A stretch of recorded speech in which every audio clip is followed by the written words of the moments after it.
Assalamualaikum warahmatullahi wabarakatuh. Selamat malam teman-teman semua. Apa kabarnya hari ini? Sudah siap untuk menyimak pembelajaran prakarya kali ini?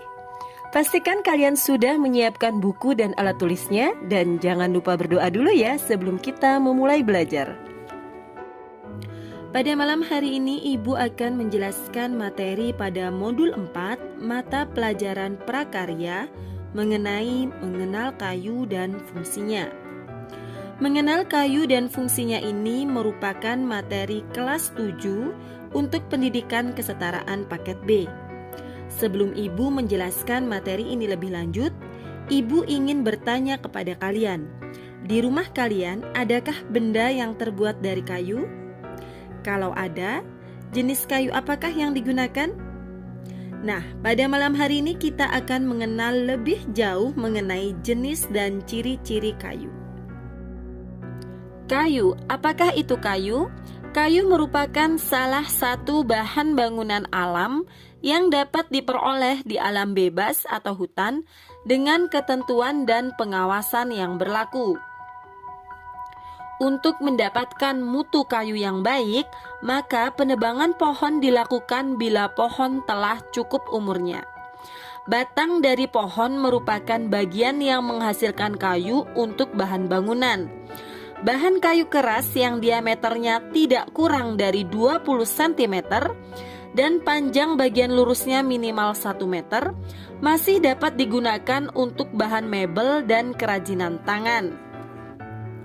Pengolahan kayu mulai dari gelondongan menjadi bahan kayu berupa balok dapat dilakukan di hutan dengan cara digergaji manual atau digergaji menggunakan mesin. Bisa juga dibawa ke pabrik untuk diolah dengan mesin-mesin pengerjaan kayu. Di Indonesia mempunyai banyak sekali jenis pohon. Kurang lebih ada 3.000 jenis, tetapi baru kurang lebih 150 pohon yang sudah diselidiki. Jenis-jenis pohon yang kayunya telah diperdagangkan sebagai bahan bangunan, konstruksi, dan mebel antara lain. Yang pertama adalah jati. Pohon jati yang terdapat di Indonesia umumnya terdapat di Pulau Jawa dan Madura. Warna kayu umumnya berwarna coklat tua atau coklat muda. Kekuatan kayu jati termasuk kelas kuat kedua. Jenis pohon yang kedua adalah sono keling. Sono keling banyak terdapat di Pulau Jawa. Kekuatannya termasuk kelas 2, sama dengan jati ya. Keawetannya termasuk kelas 1. Kebanyakan digunakan untuk pembuatan mebel dan patung serta untuk pembuatan tangkai pisau. Jenis yang ketiga adalah kayu meranti. Meranti terdiri dari 2 jenis, yaitu meranti putih dan meranti merah. Kayu dapat digunakan untuk konstruksi ringan dan untuk perabot rumah tangga. Kekuatan kayu termasuk kelas 2 sampai dengan kelas 4 dan keawetannya termasuk kelas 2 sampai dengan kelas 3. Jenis pohon yang keempat adalah pohon pulai. Di Jawa Barat disebut juga lame, di Jawa Tengah disebut dengan pule, dan di Madura disebut dengan polai. Warna kayu kuning muda agak merah. Kekuatannya termasuk kelas 4 sampai 5 dan keawetannya termasuk dalam kelas 5. Umumnya digunakan untuk pembuatan sepatu kayu dan bahan peti. Jenis kayu yang kelima adalah kayu mahoni. Warna kayu coklat muda. Kekuatan kayu termasuk kelas 2 atau 3. Keawetan termasuk dalam kelas 3. Kayu ini baik digunakan untuk mebel dan vinir sebagai bahan kayu lapis. Jenis kayu yang keenam adalah kayu pinus. Warna kayu merah muda agak kecoklatan. Kayunya banyak mengandung damar, baik untuk kusen, daun pintu, jendela, dan perabot rumah tangga. Jenis kayu yang ketujuh adalah kayu sungkai. Nama perdagangan jenis kayu ini di Sumatera dan Kalimantan Barat adalah sungkai. Adapun di Jawa disebut jati seberang. Di Kalimantan Timur dan Kalimantan Selatan disebut jerus. Warna kayunya kuning keabu-abuan.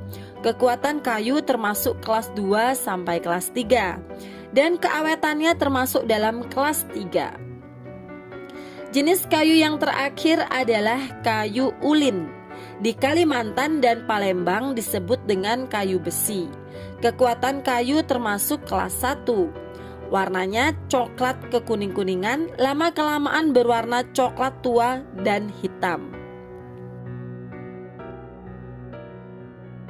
Seiring berkembangnya teknologi dan tuntutan kebutuhan manusia, kayu dapat diolah tidak hanya sekedar untuk kebutuhan membangun rumah saja, tetapi kini juga berkembang untuk berbagai sektor keperluan, antara lain dinding partisi dan plafon rumah, penyekat kedap suara ruangan, daun pintu dan jendela rumah, furniture, backcasting atau catakan konstruksi beton, peti kemas, dan lain sebagainya. Berbagai macam keperluan membedakan jenis kayu olahan dalam pertimbangan ekonomis, teknis, dan estetika yang tidak terlepas dari unsur-unsur pendukung lain seperti lem dan bahan finishing. Nah, jenis kayu olahan antara lain yang pertama adalah veneer. Veneer adalah lembaran kayu tipis yang dihasilkan dari penyayatan kayu masif. Bisa dilihat ya teman-teman ya, gambar jenis kayu olahan veneer. Kedua adalah plywood. Plywood terdiri dari susunan yang bersilangan serat. Jenis yang ketiga, blockboard, adalah plywood yang bagian tengahnya dari batang kayu masif yang disusun sedemikian rupa. Yang keempat adalah particle board, adalah kayu olahan yang dibuat serpihan-serpihan kecil dicampur dengan bahan pengikat yang dipres. Dan jenis yang terakhir adalah medium density fiber atau MDF, adalah produk olahan dari serat-serat kayu berbentuk bubur yang dipres. Setelah sebelumnya Ibu membahas mengenai jenis-jenis pohon, kemudian juga jenis-jenis kayu olahan, maka sekarang kita akan membahas mengenai sambungan kayu. Sambungan kayu adalah dua batang kayu atau lebih yang disambung-sambung sehingga menjadi satu batang kayu panjang atau mendatar maupun tegak lurus dalam satu bidang datar atau bidang dua dimensi. Sedangkan yang disebut dengan hubungan kayu adalah dua batang kayu atau lebih yang dihubung-hubungkan menjadi satu benda atau satu bagian konstruksi dalam satu bidang atau dua dimensi maupun dalam satu ruang berdimensi 3. Dalam menyusun suatu konstruksi kayu pada umumnya terdiri dari dua batang atau lebih, masing-masing dihubungkan menjadi satu bagian hingga kokoh. Untuk memenuhi syarat kekokohan ini, maka sambungan dan hubungan kayu harus memenuhi syarat-syarat sebagai berikut. Yang pertama adalah sambungan kayu harus sederhana dan kuat. Harus menghindari takikan besar dan dalam karena dapat mengakibatkan kayu melemah. Dan juga menghindari batang-batang kayu yang berukuran besar untuk menghindari pemborosan. Yang kedua adalah harus memperhatikan sifat-sifat kayu, terutama sifat menyusut, mengembang, dan tarikan. Yang ketiga adalah bentuk sambungan dari hubungan konstruksi kayu harus tahan terhadap gaya-gaya yang bekerja.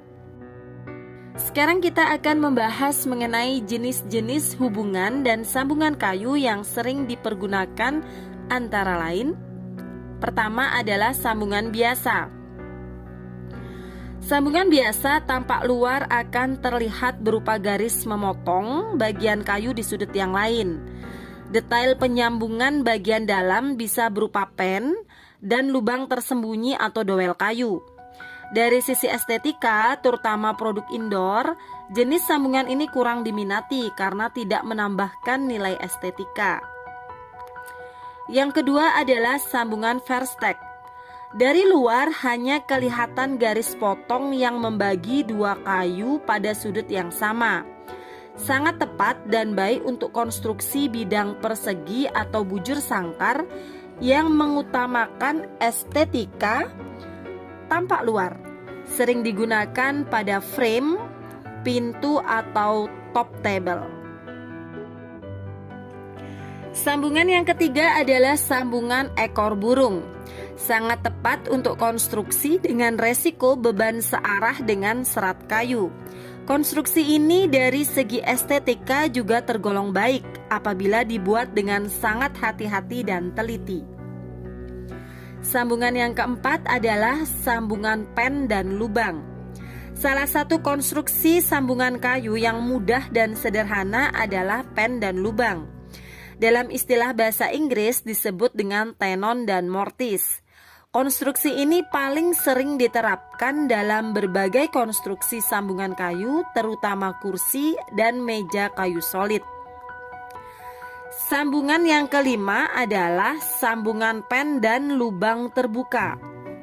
Jenis sambungan ini lebih diperuntukkan menambah daya tahan terhadap tarikan dan putaran ke arah sisi lebar, juga untuk memperluas bidang pengeleman. Jenis sambungan yang keenam adalah sambungan doel kayu. Salah satu alternatif konstruksi kayu yang cepat dan mudah. Teknologi mesin untuk membuat konstruksi ini pun memberi kemudahan bagi pabrik untuk memilih jenis konstruksi ini. Beberapa prinsip dasar pengaturan konstruksi doel kayu hampir sama dengan konstruksi pen dan lubang. Sambungan yang ketujuh adalah sambungan takikan lurus. Konstruksi sambungan yang sederhana dan mudah dibuat. Takikan dibuat dengan membagi dua tebal kayu. Untuk perkuatan diberi paku dan lem.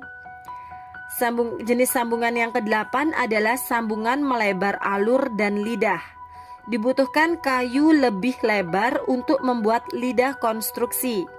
Keuntungannya adalah sambungan lebih kuat karena bidang lem lebih luas dan apabila terjadi penyusutan tidak akan terjadi lubang tembus pada garis penyambungan.